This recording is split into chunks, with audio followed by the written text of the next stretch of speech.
मुखियाइन में। ए भाई चिन्ह के रंग डाले के बा गली हंस रंग भौजाइन में जवन खड़ा होत बिया मुखियाइन में। जीतला के बात बनी बड़का अधिकारी, जीतला के बात बनी बड़का अधिकारी। रंगी हंस जो बनावा धके दुनू पारा पारी, मोहल के बगाल भयो धके बरियारी। मजा मारला सब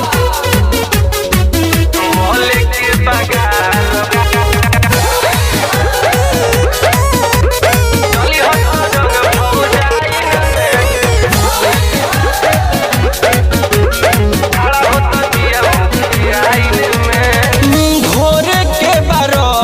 जैसे पानी पड़े आसार के, भेवे के बात नहीं कर साया साड़ी लसार के।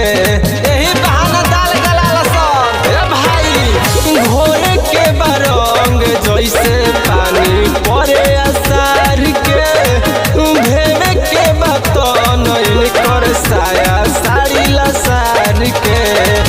कहे के बा भौजी लागत बारू तू कुआरी, कहे के बा भौजी लागत बारू तू कुआरी।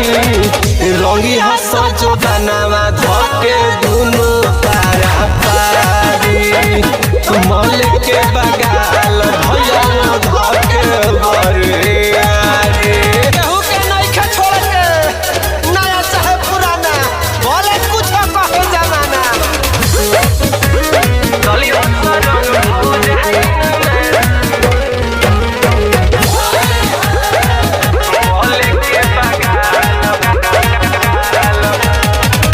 नई पहनी साड़ी नई पहनी घघरी चोली है, छू के सामान कहो बुरा न मानो होली है। और तोरा को पता नहीं के चले देवे के बुझला। नई पहनी साड़ी नई पहनी घघरी चोली है, छू के सामान कहो बुरा न मानो होली है।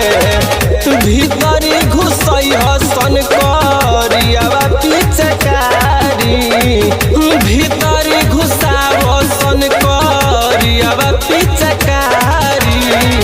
रंगी हंस जो बनावा धके दुनू पारा पारी, मल के बगाल भैया धके बरियारी।